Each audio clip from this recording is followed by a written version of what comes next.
morning, but she is not. It's Ramadan, I think. So she's out with her husband. But listen, it is such a joy this morning to have Ebony and Sean Worsley joining me. And when I tell you, everybody, that you'll see, and you know I'm kind of bubbly to begin with, but this morning, I almost feel like this is because Sean and Ebony, if you haven't read their story, guys, you'll hear it today because I'm going to do the hardest thing in the world today, Ebony. I'm going to shut up and I'm going to listen because Sean, your story is so impactful. But to me, we haven't met yet physically, right? Right. So it's one of those COVID type of things. And I just want to give you like the largest advocate's hug that I can Getting because virtual hugs, virtual hugs. it Thank is you. it is because the joy I think that we're going to have at the end of the story, because I saw yesterday's posts, I think it's going to be fantastic. So I'm going to shut up and just introduce my two guests today, which are the honorable veteran Sean Worsley and his lovely wife Ebony. And listen, they come with an unbelievable story of. First off, Sean, thank you for your service. And I always thank everybody who served for us to fight for the right of freedom so that we can have this discussion about the use of a plant. And even though you have suffered significantly over the use of our plant, okay, I still thank you for the fighting for the right of freedom for all of us. So thank Thank you for you. that. Thank you So for the Sean appreciation. served, of course, and unfortunately did come back with some disability from his service. And from here on, I'm just going to go ahead and shut up. And, Ebony, of course, as I know all couples do, Sean may be somewhat reticent at certain points to tell parts of the story. And I know you'll chime in. So I really wanted to open it up to the both of you. Tell us, Sean, where you're from and how you came about your military service and what happened in the service and all of it. Like I said, I'm going to go ahead and step on back for a bit and let you guys take over. Okay. Well, I'm originally from North Carolina. Grew up in a town called Rocky Mount, North Carolina, and after high school, I joined the army and end up getting deployed um, to Iraq for 15 months, where I did my tour of duty. And during my stint over there, I looked for IEDs. So I cleared the roads for roadside bombs for other troops to safely travel and maneuver on the roads. And in result of that, I suffered a few IED blasts along the way, few How do you concussions. detect an IED, Sean? Was it a physical thing? Like, to me, it's like, did you take a stick and, kind of poke around? Was it Um, electronic? What actually, what was that about? I mean, how fearful was that every moment that you were doing it? I just give us a little bit of a better understanding of that. That to me is just PTSD inducing in and of itself without even suffering any impact. um, well, we didn't. We actually didn't use sticks or anything. It wasn't a. We It was a visual thing mainly. We were in vehicles that were, I guess you would say, up armored or um, made for to take IED blast. And in result of that, we would get up close and personal on these devices, whether we thought it was one and it turned out not to be, or it was one that turned out to be detonated on us. Sometimes we were able to, safely remove them and get them disposed of, call in EOD, so to speak, and get them out there. That's a process. But um, essentially, that we did it from the vehicles looking at the side of the road, just like you would driving in the car looking out your window. So they'd be detonated by those that were watching to see that you came up to check them. They Yes, weren't sir. necessarily activated by pressure like a mine or anything like that. Or Um, Actually, you had different types of devices. sure, I got it. Some were pressure plates that, when you rolled over a a wire or a piece of tubing, some of them actually being, I don't know, like devices that they had laid in the road that looked flat, and some were controlled deaths, which were individuals on the other end actually setting the device off. So there's numerous different ways that they went about this. My point is, unless you've lived it, I don't think you can quite imagine it, right? So let's go ahead, and you took a couple, and so you did have some concussive impact as well, and not just the stress. So I think that's an important point, because we talk about CTE and post-concussive syndrome and PTSD in our veterans and our athletes as well, and there's similar concussive impact, right? When you talk about of course, in the military, even the firing of the weapon, Jose Belen, one of our veteran friends, has spoken to that. But you actually had those did you actually have a time when they ever diagnosed a concussion on you necessarily during your service? Yes, sir. I actually had, I want to say, I know at least two, but I'm sure it was more than that. But I distinctively remember two different incidents. Yes, Did sir. they take you out of service actually at that time for a period of time, so you didn't suffer a second concussive impact close enough to that first one? Was there ever any discussion about that type of stuff?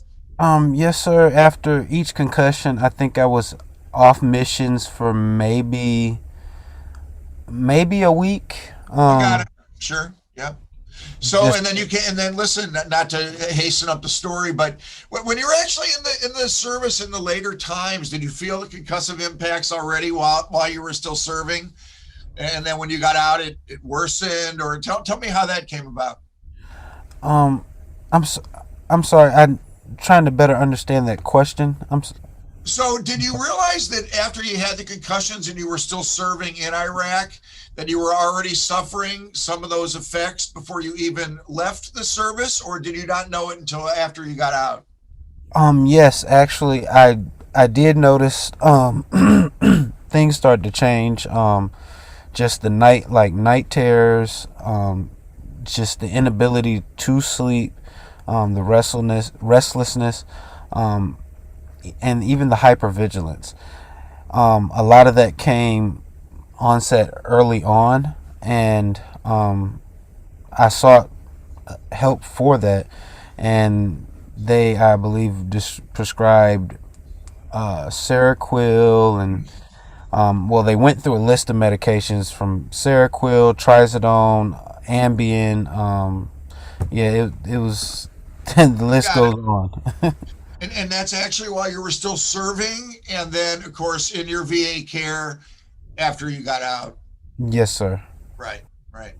And so tell us how cannabis came into your world, or was it always a part of your world? And the significance of it, because it leads up to the part of the horror story of injustice, of course, that you and Eboni have had to go through. So Yes, sir. how did cannabis come into positive for you?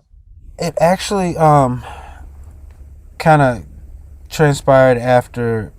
Well, I was familiar with cannabis before the military, but that wasn't something that I necessarily used, or it wasn't a thing. I think it was more so just being young type deal. But after the military, it was kind of introduced to me again, and at that point in time, I started to, after using, it was first, honestly, it was the alcohol, and then after quitting the alcohol and starting using cannabis, it was really at first to cope.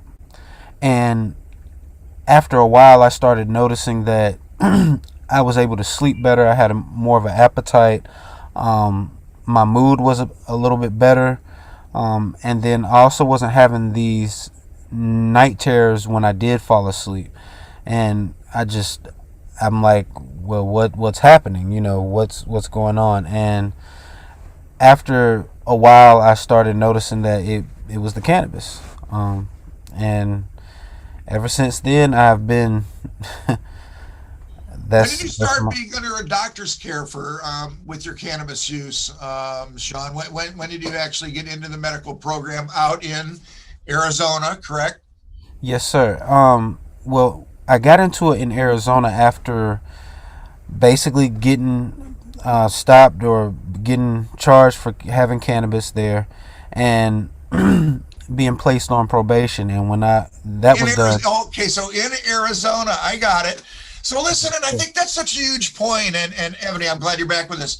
Feel free to chime in because the point is really it's that illegal use of cannabis that still goes on that impacts people from that moment early on for you.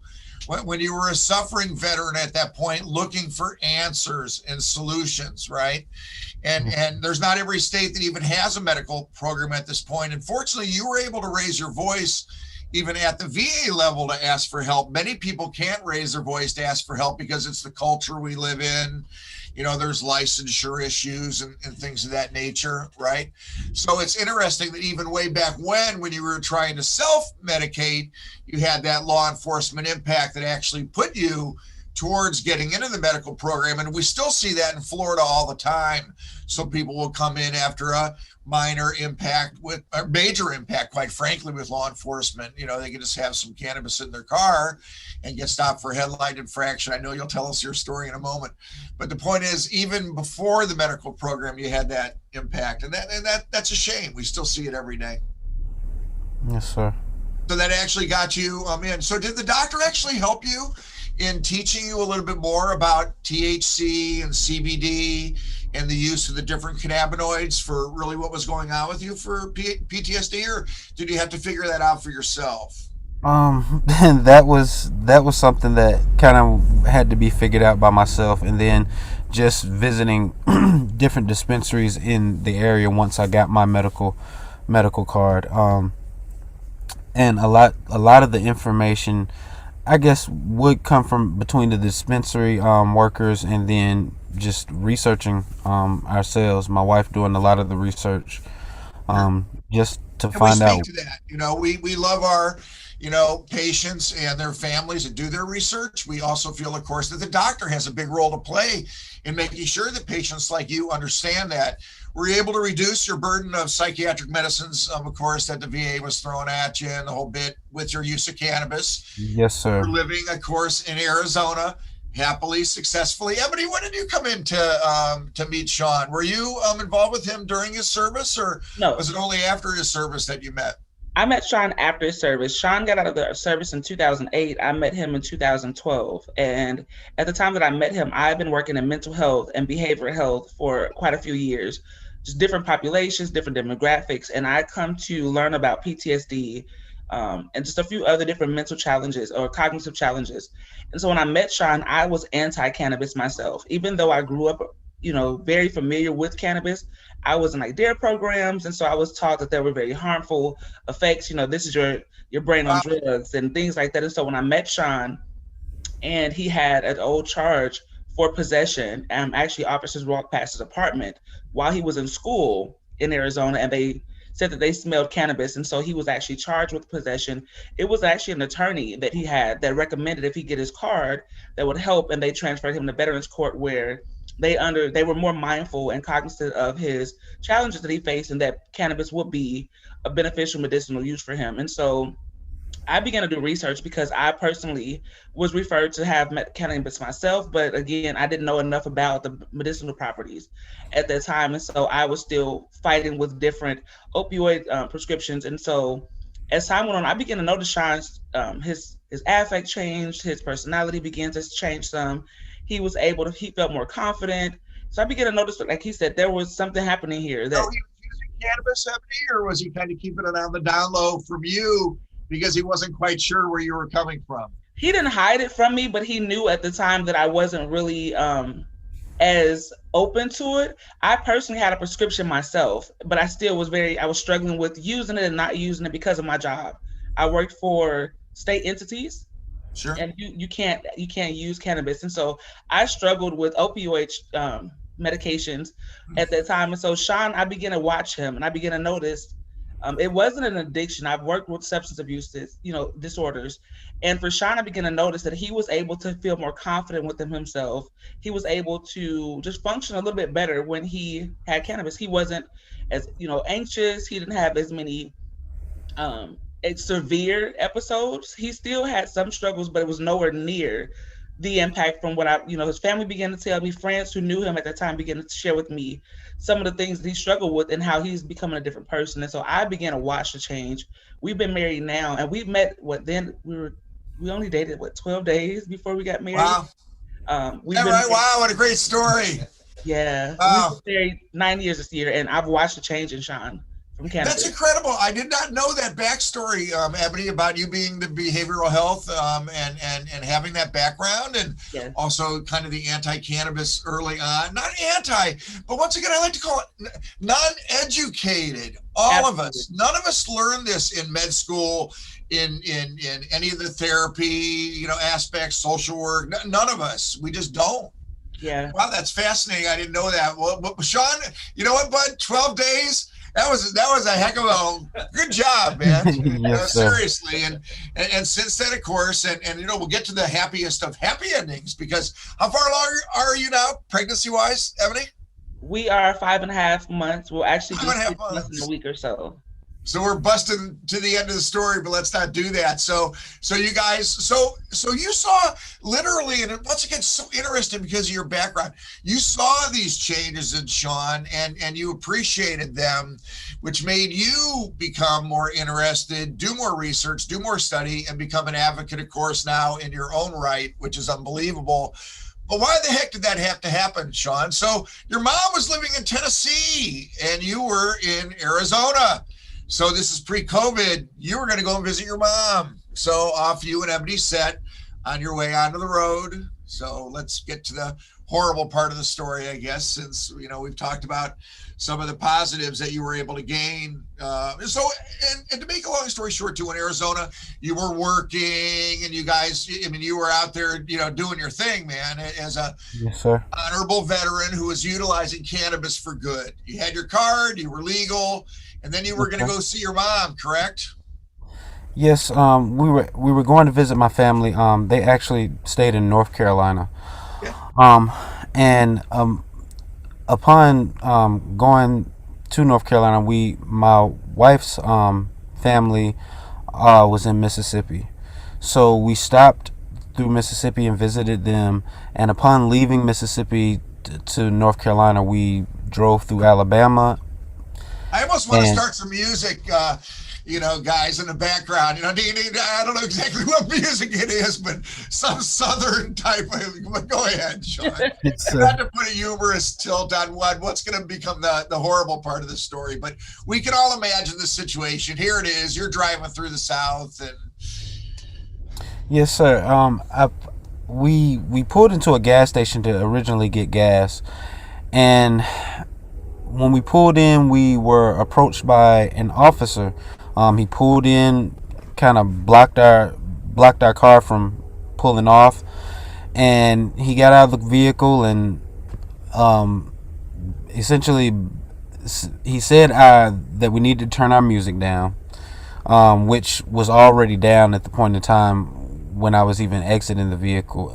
And then he took a look at the vehicle. He saw dispensary stickers on the vehicle, and the next question that he asked was, so where's the marijuana? And being naive and trying to just be honest, I told him, sir, it's in the trunk. It's locked away in the trunk.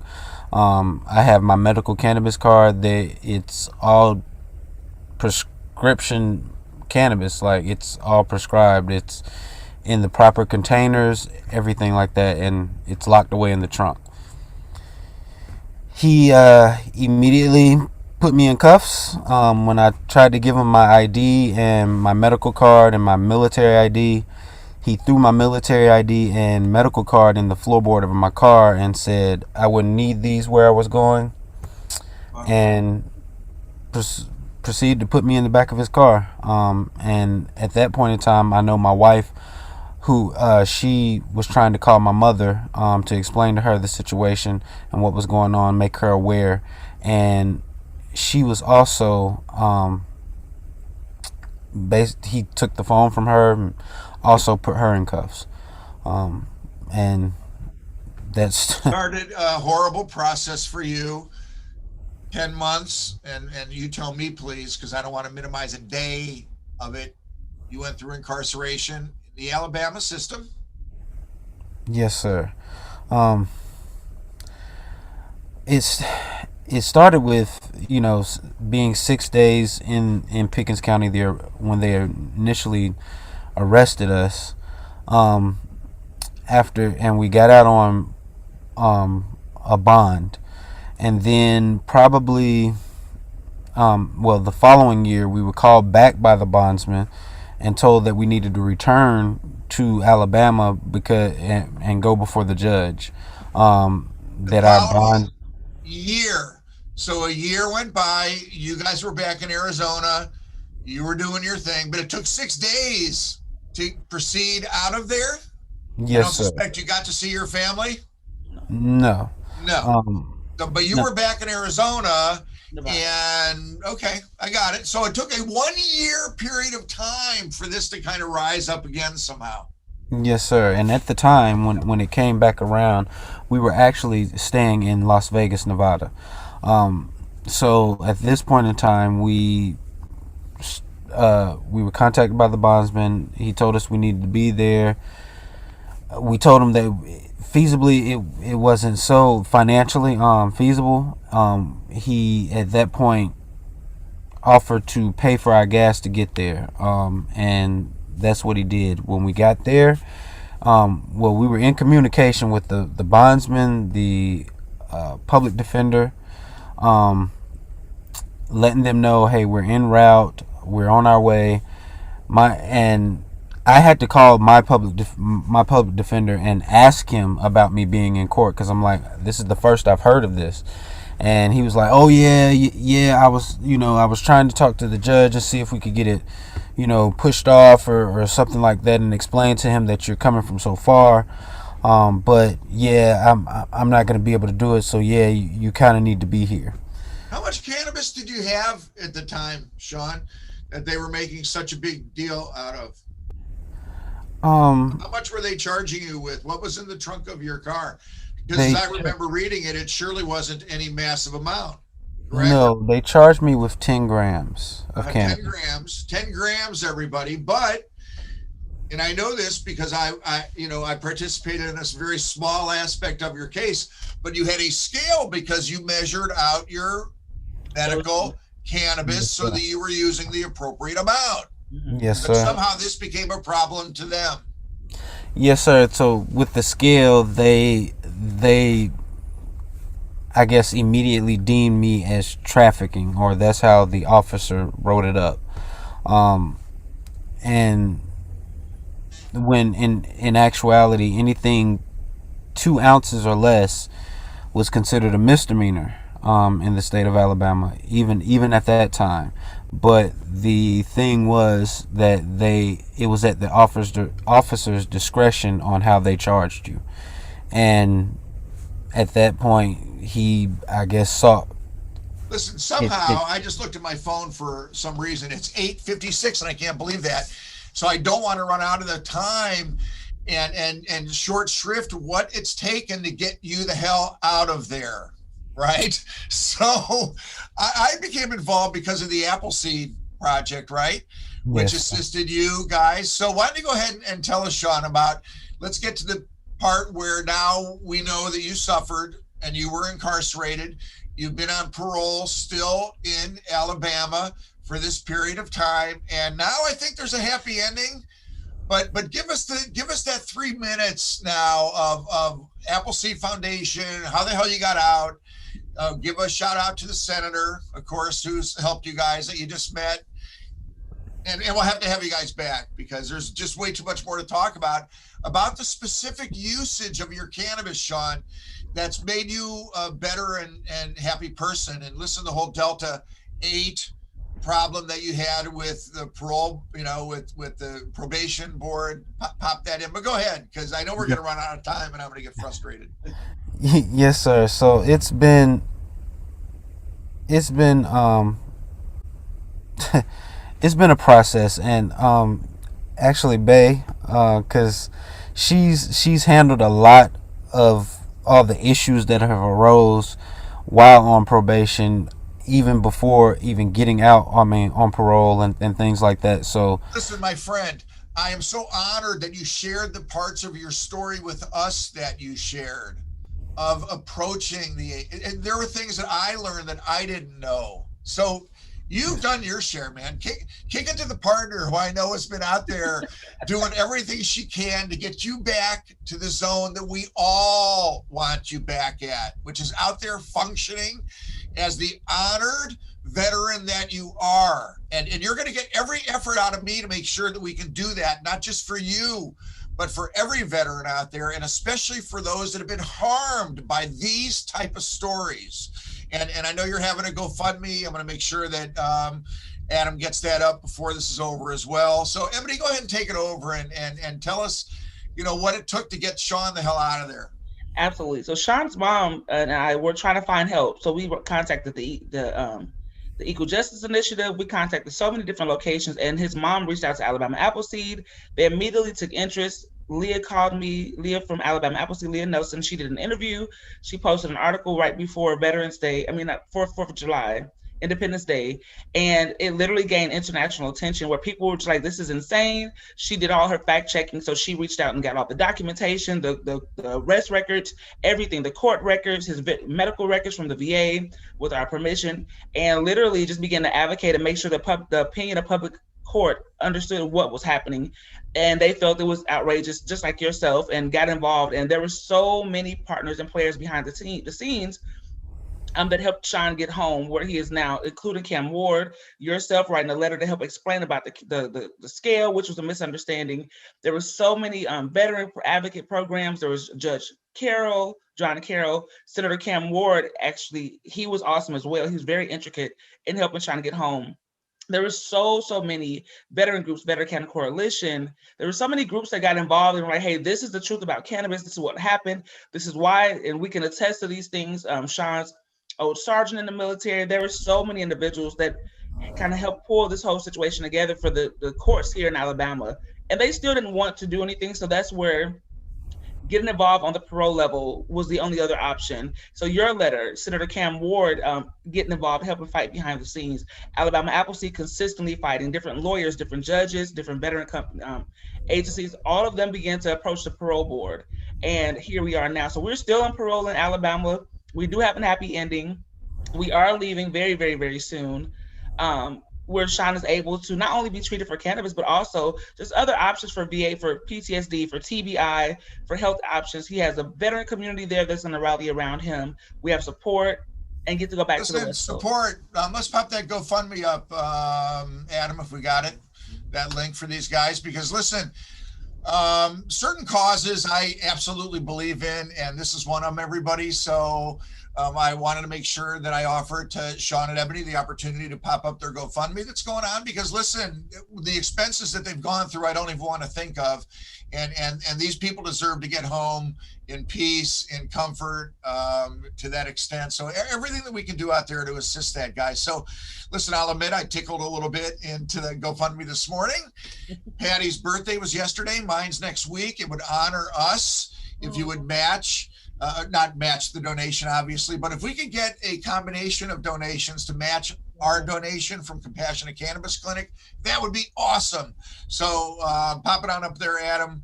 Eboni, tell us where you guys are going from here and how we're going to stay in touch with you and keep you guys involved in the advocate community, because I know you want to be involved in the advocate community. And this is just the start, of where we need to go.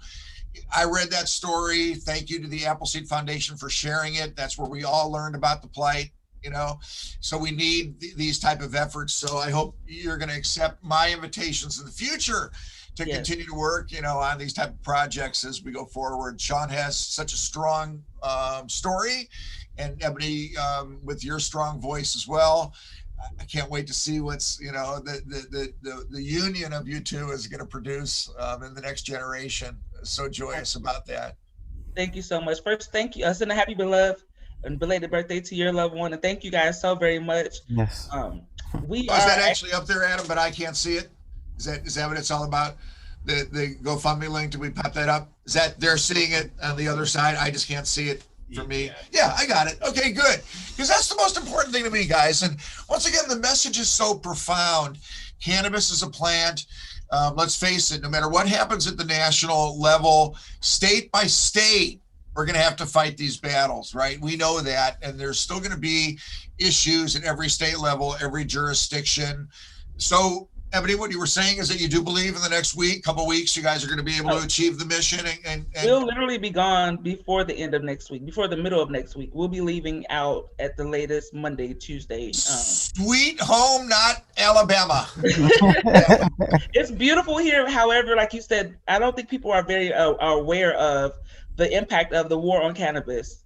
Our credit has been impacted. We've lost housing. We've incurred over $100,000 in debt. We've had a lot of different issues, strains in our children, being involved in our children's lives, even being here, just even trying to gain employment. I'm still not able to go back to work because Pickens County, Alabama will not release the documents to clear me so I can get my fingerprint clearance card back, where I worked for 18 years in the mental health and behavioral health.